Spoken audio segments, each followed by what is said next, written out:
Thank you, Melissa Cohn, for telling me so much about the economy and mortgages and everything else relating to those real estate questions. And if any of our listeners need a mortgage, they should contact MC Home Loans at 844-667-7300. Melissa often answers the phone herself, which is remarkable because she is probably the foremost mortgage banker in the country, if I dare say. She's pretty impressive and has a great reputation, and I've known her for many, many years. And she also has a cool website that I mentioned before, melissacohn.mortgage, MELISSACOHN.MORTGAGE. So call her at 844-667-7300. Now, our next guest I mentioned earlier has an amazing resume, born and raised in New York City, in Peter Cooper Village, and a restaurateur and the chairperson, to be politically correct, of New York City Restaurant Week.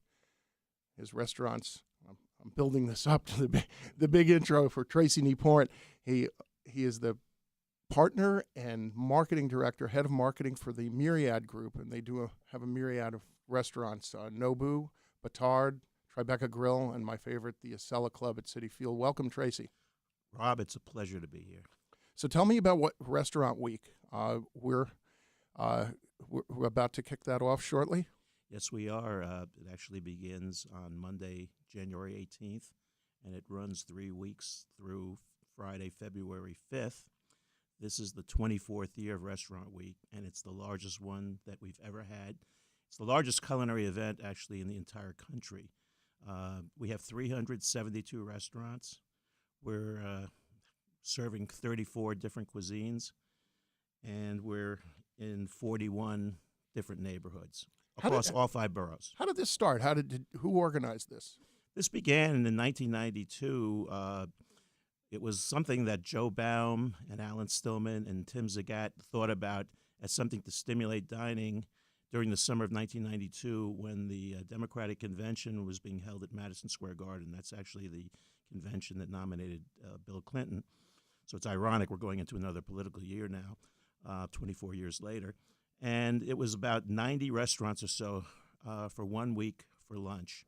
And it was something that got New Yorkers excited. New York was going through kind of a tough period at the time economically, and it was also something that got some of the delegates attending the convention excited, because in those days they actually got to do things outside of the convention hall. So it started there, and through the years it's evolved. We started a winter restaurant week. We decided to serve dinner as well as lunch, and then it evolved from 1 week to 2 weeks to 3 weeks, which we're doing now for winter, and then 4 weeks for the summer. And it's all based on consumer demand. You know, it's when the public supports it, you try to give them what they want, and that's what we've tried to do.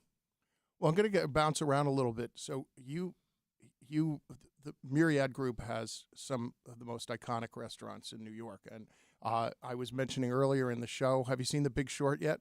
Yes, I have. Okay, so I mentioned Nobu twice. My favorite part of the movie. It was my favorite part too, just because I don't think this is a spoiler, but there's these Wall Street guys, and they're going to make a trip to Vegas, and this is I guess in somewhere prior to 2008, right before the big financial collapse, and so Vegas was pretty hot then. But anyway, this one guy goes, "Yeah, Vegas, I think they have a Nobu now," and that legitimized Vegas. It legitimized Vegas. It got a huge laugh from the audience, and I'm not going to spoil the end, but there's another mention of Nobu in there. So you and your brother, Drew, were born in Peter Cooper Village? Yes, we were. Well, we were actually born in hospitals. I was at Yeah, Mount Sinai. The midwife was in the bathroom with your parents, and she was like, exactly. Everybody get out of the way. There's going to be a lot of spilkus. I took the tablets from Mount Sinai, and we went over to Peter Cooper. We grew up in a 2-bedroom apartment. I like to joke that I've never had my own room in my entire life. I shared a room with my brother growing up. Then I had roommates in college, and then I got married. So I never had my own room. To this day, I still don't have my own room. But in any case, it was a wonderful place to grow up. It was there were a lot of playgrounds. Where is Peter Cooper Village for our listeners? It runs from 23rd Street to 20th Street and from Avenue C to First Avenue. Then right across 20th Street, there's Stuyvesant Town, and that runs from 20th Street to 14th Street, and the same parameters, Avenue C to First Avenue. These were big developments that were built after World War II by the Metropolitan Life Insurance Company, and for veterans coming back from the war. It was middle-income development, and we had all our built-in friends. The buildings were a little severe looking, but the lawns were beautiful, although we weren't supposed to go on the grass. That was supposed to be, they had chains, so we had to look at the grass. So it wasn't until years later when I actually bought a home in New Jersey that I realized you could actually walk on grass. You didn't have to just look at it. We call Central Park now the Museum of Grass because the Central Park Conservancy doesn't really, it's like no playing, no looking, no dog walking. It's they don't want to spoil the grass. It's somebody in the New Yorker called it the Museum of Grass, which I thought was very apt. All those years they kept replanting the sheep meadow. I remember there was like no grass in the sheep meadow for a long time. But it was a wonderful place to grow up, and we had our friends, and I went to the local schools, PS 40 and Junior High School 104, and so it was a lot of fun. And actually, David Axelrod was a classmate of ours who later went on to have some success in politics. I've heard of him, so did you guys have? Tell me about how you got launched into food. And I know I went to Ithaca College, the little school across the hill, and Drew went to Cornell. Our paths did not cross there. What happened before that? When did you guys decide food was going to be the thing? Our dad did a lot of legal work for restaurants. So growing up, we used to go to restaurants all the time, and they were all interesting places, not necessarily highfalutin, but some of them were fancy, and some of them were very down-to-earth, but they all had a story behind them, and they all had a certain theatricality that I really enjoyed. There was a restaurant called Headquarters, and Johnny Schwartz had been one of the chefs for Eisenhower during World War II. He was one of the owners, he and a guy named Charlie Fodor. This was a big restaurant on the west side in the 40s, and they had big drapery ceilings and large pictures of scenes from World War II with Eisenhower, and it was really a very imposing restaurant. Frank McGee, who was a broadcaster in those days for NBC, used to do a program in the corner there. And I used to go there on my birthday, and they would give you a sparkler in your dessert. And they said, if you blow out the sparkler, you get to keep the restaurant. And of course, I never got to do that. So I figured at some point we had to get our own restaurants. It was a wonderful place. There was another place called Chez Giselle, which was on West 55th Street. And we had a very notable experience there. One day, my brother and I, as was typical in those days, were having some sort of a dispute at the table. And our parents got a little fed up with it and yelled at us. So we were kind of moping after they had kind of reprimanded us. We had our heads down on the table, and this older man walks in with a Beatle haircut, and he looks at our sad faces, and he starts making faces at us. And it was Mo Howard of the Three Stooges. We went crazy because we watched the Three Stooges on TV all the time. We lived with Officer Joe Bolton doing the introductions and everything. And our mom didn't think it was good for us to watch it because she thought we would become violent. That's exactly what my parents thought. We couldn't separate the reality from something that was more fantasy. Kids, you can't hit each other with 2x4s over the head. You could get hurt. Well, let's try it. We'll see. I won't do it hard. Hey, porcupine. Yeah. Certainly. Well, anyway, Mo was wonderful. He was so nice to us. And I thought, this is such a great thing in a restaurant where you never know who you're going to meet because everybody eats at some point. And New York is kind of like it's like a casting couch for all these people who you read the bold-faced names. You see them at one time or another in different places. So my brother really, this was something he wanted to do from the very beginning. It's something that he really enjoyed doing. And he went to Cornell, and he met Colonel Sanders at Cornell. There was all kinds of experiences there. And it was very entrepreneurial. Colonel Sanders, was he a visiting professor at Cornell? I love it. He was visiting. He said, son. Somehow I missed him. He said, with people like you, America's got nothing to worry about. So that was a great thing. The postscript to that is years later, I was at a Met game, and I caught a line drive in the mouth, and I had this terrible 16 inches. And he and my father came out to Flushing Hospital to pick me up at the hospital. And we're driving back into the city, and he says, we got to stop at Kentucky Fried Chicken. Because in those days, there was no Kentucky Fried Chicken in Manhattan. So here I am sitting there with a throbbing mouth. For 2 weeks, I couldn't even do anything except suck through a straw. And the smell of chicken in the car. So to this day, my feelings about Kentucky Fried Chicken are a little mixed. Although you can't beat those herbs and spices, they are pretty special. It's and the McDonald's special sauce, which is remarkably like a combination of mayonnaise and ketchup. Yes, Something like that. Some I kind of did mystery ingredient. I did a documentary on the food business once, and I had to go to Coca-Cola, and I went to the headquarters in Atlanta, and it was like going into the Pentagon. The security was so intense. I wasn't exactly sure what they were guarding. I just remember being horrified because people were drinking soda at 6 o'clock in the morning, and being a diabetic, that frightened me. But that much Coca-Cola at that hour, would have sent me into orbit. Anyway, I'm digressing. But it's interesting what you're talking about those restaurants, because my dad was a newspaper man, and used to go to the Palm all the time. He used to go to Gallagher's Steakhouse, Chris Sella's, and they were all very clubby places. And it seemed like it had the same crowds every night. And I loved the whole conviviality of those restaurants. And my grandfather had been a restaurateur. He owned a restaurant on the Jersey Shore in a place called Keyport, which was once a bustling little shore town. But what happened was, once they built the Garden State Parkway, all these places just went out of business and became, almost ghost towns. It's a high-risk profession. Restaurants don't seem to last for decades and decades anymore. You still have the 21 Club, but a lot of those places, lasted. They had a good run for a long time, and then eventually they fade into history. And we're very fortunate. I mean, here in Tribeca, we just had our 25th anniversary for Tribeca Grill last year. It's a quarter century. That's a long time for any restaurant. Nobu was just a few years behind, opened in 1994. So tell me about that. What do you guys do differently? Because Tribeca Grill is just iconic. I went there recently, and it was packed at lunch. It's just always does a great business. Even before I knew you, I used to go regularly to Nobu, Nobu 57, which is one of my favorite restaurants. I think that the main thing is that you want to give everybody a little 2-hour vacation. You want them to be able to put the cares of the world to the side, and you do that by providing good service, attentive service, good food, a nice environment, a comfortable chair, and you're professional about it. And you have to train your staff accordingly, and you have to get up every day with the idea that you're going to do your best work. You can't rest on your reputation. You have to forge ahead. Every day is a new day, and it's like Bruce Springsteen says, if somebody comes to the concert once, that night I have to be on because that's the concert they're going to remember. And it's the same thing serving meals. It doesn't matter what they've read about. It's the experience that they're going to have. So that's what you have to deliver.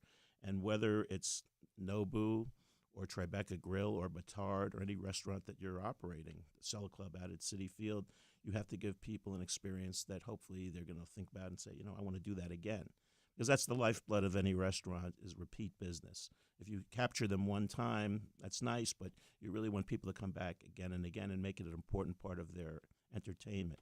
Well, one of the things a lot of people don't realize, not that restaurant reviewers have the power they once did, but when prior to the internet, a New York Times review could make or break a restaurant. And as a journalist myself, I remember talking to different restaurant reviewers, and I didn't realize early on how they would go to a restaurant 4 times or 5 times before they chose to review it, so they could make sure there was a level of consistency there, which you guys always seem to do. And you have also a really diverse set of restaurants. Tell me a little bit about that. How did all that come about? Well, I think that at the very beginning, Drew was very concerned. He didn't want to do the same thing over and over again. He wanted to diversify. What was Drew's first restaurant? First restaurant was Montrachet in 1985. He had worked at other restaurants. He had worked at Tavern on the Green and 24 Fifth Avenue. He built up a resume of places, in different, and he observed wherever he worked different things that he thought were good and other things that he thought were less appealing. And Montrachet was really a breakthrough restaurant. It's a restaurant that actually people like Daniel Boulud and John George Vongerichten look at, and they say it was an inspiration to them because it was really high-quality French food paired with wonderful wines at a very low price point and with informality. There was nothing in those days from a French standpoint that was anything less than formal with your nose up in the air. So this was a place that took away all those barriers. And it had a very good run. It ran for 22 years. Then, Nobu was a breakthrough in the sense that this was new style Japanese food. It wasn't the traditional tempura, teriyaki, shoji screens, take off your shoes. It was more contemporary. It had spices from South America. Nobu Matsuisa was a very inventive chef. Now, how did Drew connect with him? He met him, he and Robert De Niro met Nobu out in California. Nobu had a small restaurant on La Cienega Boulevard called Matsuisa, and they were very taken with his food and wanted to do it here on the East Coast. And they had conversations over a period of time and eventually came to pass. Now Nobu restaurants are all over the world. I mean, it's become a very, very significant brand. We're not personally involved with all of them, but we are with the ones here in New York and in London, the ones that really got things started. Tribeca Grill was an amazing thing in the sense that you had all this star power, but it was a legitimate restaurant. It wasn't just based on celebrities, Robert De Niro, and then there was a lot of other investors. Bill Murray. Earlier in the show, we were talking about Tribeca and how much it's changed. I'll give you. I had mentioned Ponte's restaurant. Do you remember that place? Oh, sure. They just tore it down a few months ago. There's a new building going up in the space where Ponte's used to be. And people, I think people from the burbs used to go there because there was a big parking lot. You could park anywhere you wanted in Tribeca back in those days. So That's you true. guys did with the Tribeca Grill at the time was fairly groundbreaking then. It was definitely a groundbreaking thing, and it was part of the Tribeca Film Center, which later spawned the Tribeca Film Festival. We had the bar in the center of the restaurant that had been in Jack Dempsey's restaurant and then at Maxwell's Plum, and we put it in the middle of the restaurant rather than against the wall, which is what most restaurants do, because we wanted it to be a focal point. When people come into a restaurant, their eyes go right to the bar, and there's a scene at the bar, and so that creates action and excitement in a restaurant, and it creates Jack Dempsey, for our younger listeners, was the heavyweight champion of the world many, many years ago. And there's a scene in The Godfather where Michael Corleone goes to kill Virgil Sollozzo. They pick him up, I believe, in front of Jack Dempsey's restaurant. I don't know how they faked it. Where was it? 57th Street. It was on Broadway somewhere, I think. And Maxwell's Plum was like the hottest singles bar back in the day, and it had what was so iconic about that bar? I was probably too inebriated when I was there. It's a big mahogany bar, and they just don't make them like that anymore. And Warner Leroy was quite a showman. He was the owner of both Maxwell's Plum and Tavern on the Green. Tavern on the Green, remember, had the Crystal Room, which was very, very grandiose. And he was the son of Mervyn Leroy, who was the director of The Wizard of Oz and many other great movies. In fact, I think Toto was their dog. So there's a lot of historical connections there. You made one mention before about the critics, and it's actually interesting because this week Per Se was reviewed by Pete Wells in the New York Times, and they had been a 4-star restaurant and they were brought down to 2 stars, which can be very devastating for a restaurant. But I think that in our business, we're our own biggest critics. The critics can say what they want to say, but when we go in every day, we have standards that we want to meet. And so we actually are tougher on our own activities and our own actions than any critic can be. Today, everybody has a voice, because with social media and other things, everybody can exhibit an opinion. Sometimes it's an informed opinion, and sometimes it isn't. You have to pay attention to everything. But at the end of the day, you have to do what you think is best. I'm assuming that you all try one another's restaurants, because this is quite a few years ago now, I'd done an interview once with Bobby Flay somewhere, and then not too long after that, I was at Nobu 57, and somebody sitting behind me at the other table gave me a poke, and I turned around, and it was him. It was Bobby Flay. And I've read a lot about people in your business that a lot of chefs were very friendly with each other and would go out and drink true. Afterwards. Back when they were a little younger. Now that we all have high blood pressure and cholesterol and all those other things, it's harder to do. But so it's competitive, but yet friendly. I think that really defines it. After 9/11, when New York was just in a terrible state of trauma, the restaurant community was one of the biggest industries to step up and help feed the rescue workers and have benefits and do all kinds of things that really made people feel better in a very difficult time. And I know we were down there every day handing out sandwiches, putting out sheet pans of food, trying to feed the people who were working so hard down there. And I think the restaurant industry, was really front and center. And, it's also at a time when you have no income coming in. Restaurants were shut down. It wasn't like we had business. Certainly here in Tribeca, everything was closed for almost a month. Well, now with Nobu, because I always go to the one in Midtown, what's going on with your Nobu downtown? Is it officially in Tribeca? Yes, it's in Tribeca. Are you guys moving? Well, we've been in Tribeca since 1994. In 2017, we're going to be moving to 195 Broadway, former AT&T building. It's a bigger space, so it's a bigger opportunity to serve more guests, which we're a little limited in the space that we're in right now. How large is the Nobu downtown? I mean, it's about 4 times the size of the current Nobu. It's kind of equivalent to what we have at Nobu 57, and it also has 2 levels, and we can do parties there that we were a little hamstrung on at the Tribeca location. I'm going to miss the Tribeca location. It's where it all started. It's walking distance from our office and from Tribeca Grill and from Bâtard.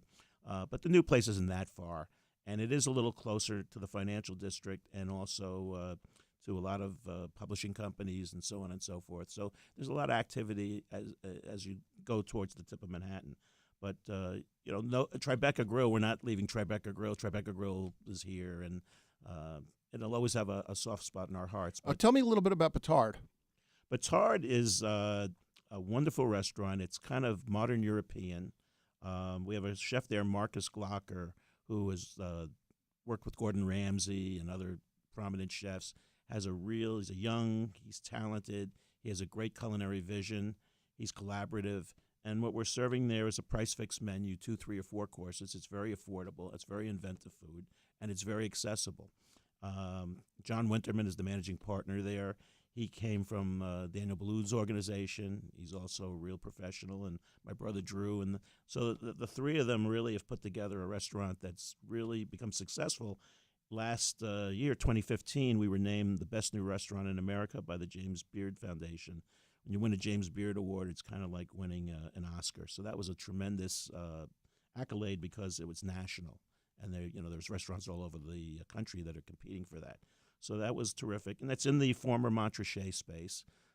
Okay, I didn't know that. Okay. I mean, it's kind of a holy space. We had another restaurant, Cortone, there for a period of time, which got culinary accolades, but from a financial standpoint, it just didn't pan out.